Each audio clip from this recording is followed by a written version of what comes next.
Yeah, it's hard to cover. I probably won't know actually what day I'm living in until next week. I don't know what time zone I'm in. And the Wi-Fi connectivity is not so great. So I'm like, is the time on my phone actual time?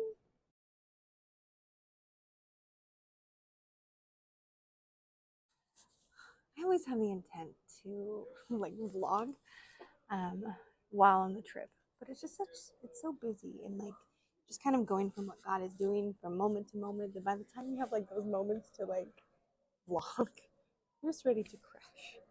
Um, but I'm kind of having some time in the airport, so I just thought I would talk about what God has done in Malawi.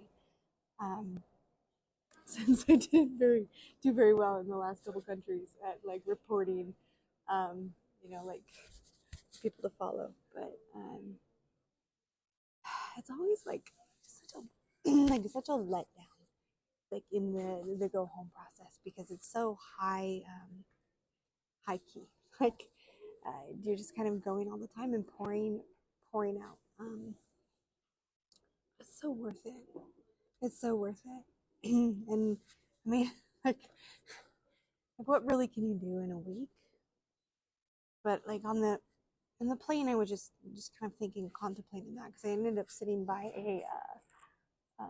a worker who lives in Malawi and does kind of hospice care and I mean she was pretty fantastic. She did a lot of things and like helped build things and I got a better glimpse of like culture and what it would look like to like live there and and so it's just kind of there's so much need. You kind of think about like what really can you accomplish in a week. Um, but it was more of that thought process of like even if it's only a week that those people that you see like if you actually are taking the time to like see them like then like in a moment someone noticed them, someone had a kind word for them, someone took time for them, because it's a very much of a poverty culture, so you're kind of going excuse me, going from like meal to meal or like whatever, like just needing to have your basic needs met. The love of Jesus really transcends, and it makes a difference. It makes a difference, even if it's just for the one, like one individual that it would make a difference for because they received a kind word or they received just a word of encouragement or prophecy. Um, yeah, just loved, just loved. So when we went, we arrived in country on on Monday, last Monday, and we're flying out on this Monday. So it always seems very quick. It goes so fast. Um, so we Monday we came in, we kind of got settled. Tuesday we went out, hit the streets, and we were walking up just to this section, and we just got to love on people and pray for people, and we saw some like some healings of God releasing like pain from body, and there was a couple. um, excuse me. We went to this group, found this like group of women that were just kind of clustered there and kind of doing their tasks. One was cooking, one was like stripping leaves off of this twig branch, and I'm not sure what the other one was doing, but we just kind of like walked in there and asked them, if they needed anything, and they didn't really, but I mean, at first, but we were kind of just talking about like, um, like what Jesus could do. And I just started telling them a story about when I was in the Philippines. It's like, this is what I saw in the Philippines. And this is what God did. And so sharing that, like the word of that testimony opened the door for them to say, well, maybe me too. Like if you're going to heal this little grandma and help her walk and do daily life, like maybe me too. And so we really got to begin to minister to them. And that led us from one area to another area where some people needed healing.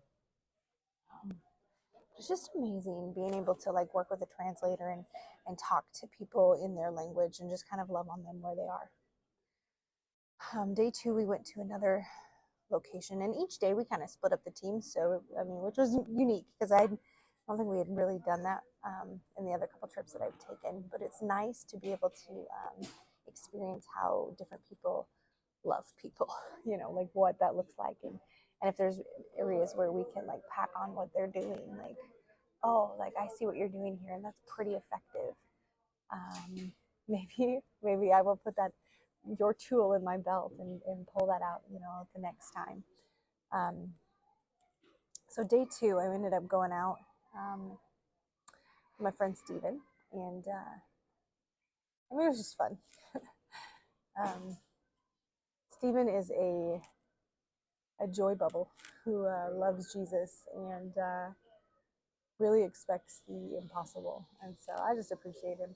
But we went out and got to minister to some people. Actually, was that maybe the story I just told was actually this day? They started running together. I guess what stood out to me the most in this trip was there was a Muslim man and well versed in the Bible. Like he knew the Bible, and I was I was so thankful that I had I've studied, and had like I've gone to Bible college, which just being able to like break things down, and God had just asked me to read the Bible like completely in 4 months. I'm a little behind still, but we're almost there. But it really had a purpose. It really had a purpose because it had refreshed my mind and put things back into order of perspective. And so he comes walking because there was a group of ladies and we were getting ready to talk to the ladies and the children. And here comes this man and he just starts asking questions. And they were like rapid fire. And so he's asking a question and he starts in English. But he couldn't quite understand my English, probably because his rapid fire questions made me speak a little bit faster than I probably should have. Um, so he would ask a question, and he switched back to his local language, and the interpreter would like interpret it to me. And I'm getting ready to respond to him when he's throwing out a new one, and it was just like popcorn questions. And it was like all over the board. So for about excuse me, about a half hour, we stood there and visited with this man and just kind of answered the questions he had. And it just kind of reminded me, of like the eunuch and how God had transported Philip. God had transported Philip to the eunuch, because the eunuch was reading and he didn't understand. And it was just kind of one of those moments for me that God had orchestrated so I could come in and break down these big concepts that he's reading in the Bible, and maybe talking to people of like higher learning. But he had so many questions, and so coming in and just being able to present it in a way that was like basic, like here. Like I know that that's a big concept, but here, like it doesn't have to be so big. It doesn't have to be so big. And he was just like, well, who's God and who's Jesus and why, like why Jesus? And like, what about me? Like, couldn't I die for my friend? Like if a good person would die for their friend. And it was just so interesting. And it was just kind of like that conversation of like, yes, like I could die for my friend. I could take a bullet for her and, just kind of pointing to the interpreter. Like I could do that for her. I could lay my life down for her because I know I'm going to heaven. And I said, but me laying my life down for her isn't going to get her to heaven. Only Jesus could lay his life down, was good enough to lay his life down to get her to heaven, to get him to heaven. And it just, question after question. Like we were in the book of Isaiah, and then we went down back to Genesis, and then we had we had some John, like verses from John. We were all over the board in a half hour. I think we covered probably a semester's worth of topics in like 30 minutes. But it was just kind of one of those like rewarding moments of like bringing the revelation of truth to him in a way that he could understand. Because as we were visiting, you began to see more of like a light bulb kind of turn on. And it got to the point like we had a time limit in the the villages that we were at or the places that we were at, and we had to be back at the bus at a certain time. And so it's kind of like we had to guard that. And so we were hitting that window. I was just like, you know what? Like, um, you have more questions than we are going to be able to like answer for you today. But Jesus, like, Jesus feeds those who are hungry, and you're hungry. So, like, God's going to be giving you dreams and just being pouring to Him. Like, God's not going to leave you hungry. And God's going to answer this in a way for you to understand. Um, he ended up telling the translator, and so she kind of like told me a little bit later that he had talked to someone else up the road. So I'm not sure who he had found, but he was thankful to run into us because we were able to answer questions for him that maybe someone else hadn't quite got to, like, answering the question in a form where he could understand. And so it was just so fulfilling for me, like being able to um being able to help him understand the love of Jesus, like, and why Jesus. And it was so good. It was, I think that's probably one of my highlight reels of, this trip, was just that, like, being able to meet him where he was and not to get flustered because he was questioning, but just to be able to present the gospel in a simple form, in a little snapshot of, like, here.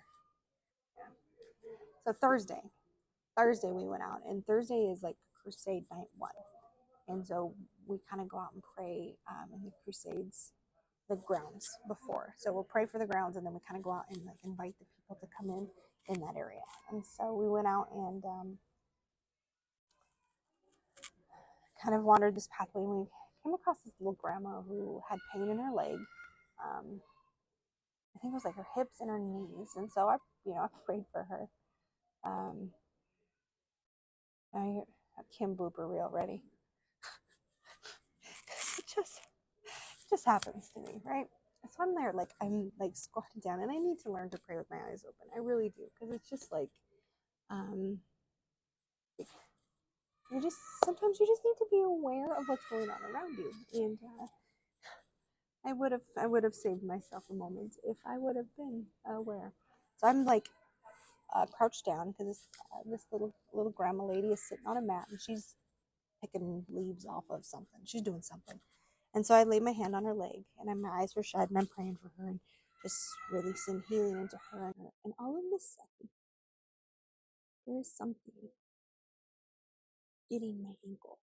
Like, I feel this like pinchy, tickly thing on my ankle. Well, I have like a long skirt on, so it goes down to my ankles, and it may or may not have touched the ground. So like, well covered, well covered. And so I'm praying for this little lady, and my eyes are shut, and all of a sudden I feel the tickle, pinchy, whatever sensation on my ankle, which nothing should be there. And I jump up and because like it caught me off guard, and this little duckling wandered its way and had like climbed under my skirt and was getting my ankle. Cute, not expected. Lesson almost learned to like breathe their eyes open, but yeah, yeah. But okay, so back to grandma. So we're praying for grandma healing, and I'm like, okay, well, let's like get up. Like we're kind of just encouraging her to get up to see. And she had noticed the pain was gone, and so I just started dancing. Like, come on, like let's really test this. And so she starts dancing. This little grandma was so full of life. Like, I probably could have sat with her all day, but because she got healing, she sent us over to pray for her husband who had a stroke.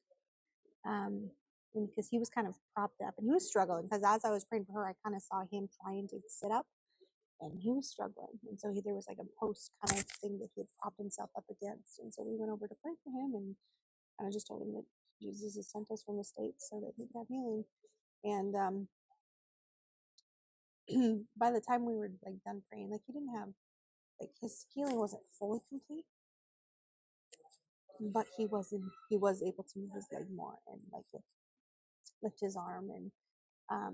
And so like we could just tell that God had touched him, and God was healing him because, like facial expressions and just kind of actions and manners. Um, so then on the way, after we had left him, because we had tarried for a while, we had gone up the little pathway, and on the way back, like as we were headed back to the bus, like we looked up and saw him, and he was actually sitting in a chair. And so he was kind of like, he usually laid. So he told the interpreter that he usually laid down because he couldn't sit up very long because of the pain and the effects of the stroke. And so it was neat to be able to see him like sitting in the chair as we walked by. But yeah, so we just kind of went from like house to house and prayed for healing and strength for some widows and kind of reconciliation for their families. We got to meet their community leader, and so we happened to get to his house and pray for his wife, and here he comes. So we just got to share with him and love on him, and he was so adamant about us trying to learn his language. I'm like, man, sir, I'm a great parrot. My retention's where you get me. Like, you tell me, I can get it regurgitated. If you ask me 3 minutes later, probably not. But it was just such a good day. And crusade night, I love crusade nights just because it's just like you sit in the power of God and get to watch excuse me, get to watch what God is doing and see testimonies. And so we had some music that kind of would draw the people in, and then we would, I think that what Jeremy preached to them, and then we got to pray. So they gave us a healing line, and we got to pray for people. It was just amazing to be able to take those one-on-one moments with people who are needing something. So good. And yeah, so it's Thursday. Friday I went out with Travis, and so we got to go through the marketplaces. There was a section where so we started ministering to some people that were at the beginning, and then we kind of wandered. We didn't make it very far in because people began just to come to us. So we had like picked this spot in the shade, and for like an hour, people would come, and so that as people got their healing and their touch, like they would go out and bring more people to come in. It was just amazing. It was just amazing just to see, and it was just kind of that revelation that hit the power of Holy Spirit compels people to come. So we didn't have to go out and we didn't have to look for them because they came looking for us. And so, like for an hour, we just stood in this like little section of shade and just ministered to whoever approached us. So yeah, I don't think we were 100 yards from the bus. But Crusade Night 2, Miranda preached, and she's a fiery lady. I really like her. But God gave her a word of knowledge that there was a mama who had a dead baby in her womb, and that God wanted to restore that. And so she had called her up so that she could pray for her. Or, no, she released it. No, she didn't. She released the word out there. And so here comes this little mama. That when Miranda had released the word that God gave her, she felt the baby jump, like start moving inside. And she hadn't, so she came up to testify. She hadn't felt the baby since December, so it'd been like 7 months. And Miranda and Jeremy both had felt the baby move. So it was just amazing. Just amazing to see what, like, God's power, because the Bible always talks about it, but it's different to talk about it or read about it and to experience it like firsthand of what He's doing. So Saturday, we went back out, and I got to go out with Miranda, which was very neat. I just love. I love experiencing like what what other people are doing, because it's just like, how can I incorporate what you're doing to fit with what I could be doing? Um, and so it was just really interesting. So we started, and she had like a little children's church, and so she like told these kids a story and was able to lead them to the Lord. And we just kind of wandered the village, and there was a little group of ladies that were sitting under a tree. It looked like tea time. Maybe it might have been lunch. I'm not sure, but we were sitting there, so we got to like minister to them and love on them and pray for them and just kind of release healing to them and lead them to the Lord. And from the very last house we went into, and this is a cute little grandma. She was very full of joy. She was a little Muslim grandma, and we get up to the doorway, and we're just smiling, like, "Hello, how's it going?" And she's like, she told me that I looked Muslim. I'm like, I'm not sure what a Muslim looks like, but if that's the door that Jesus is going to use to open, so that we can go visit with her, to love on her, like, absolutely. Absolutely. It is that verse of like being all things to all men, so that you might reach them. And it was so much fun. It was so much fun. So that crusade night, so Saturday night's crusade night, Jeremy preached, and he this little mama. I don't know if he had a I don't remember if he had a prophetic word or not, but his little mama brought it. Yes. I think he had a word and told them to bring the baby up, because I think it was like a tumor or something. And bring it. So his mama comes up with this baby, and like the legs were very weak, and you could see the bump. And so they prayed for him. We prayed for the baby. And mom began to notice things right away, and so we sent her. We sent her to the clinic to go get an MRI to test to see like how things are, like where we at. Yeah. But mom even noticed, so I guess, like, because she came back on Sunday to testify, and I didn't get to hear the testimony because we were already in the prayer line praying for people. But she came back up and she said, the tumor's gone, and my baby can see. So because of the placement of the tumor, like the baby couldn't walk, the baby couldn't see, and so she had noticed that morning the baby had looked at her, and so God had removed the tumor. So the MRI showed that the tumor was removed, and that the baby was doing better. It's just so good. So the last night of the crusade was good, and we had a testimony from the baby, and God just opened eyes and ears, and restored health. It's so good and so worth it. It makes it worth the sacrifice. Just to see and love on people, just for that one moment, like, and trusting that God is going to use that one moment to plant seeds, deep seeds. So good. Thanks for coming with me. Catching you up on all the thoughts. I mean, not all of thoughts, because let's be honest, we have lots of them. But all right, well, I will talk to you soon. Okay, bye.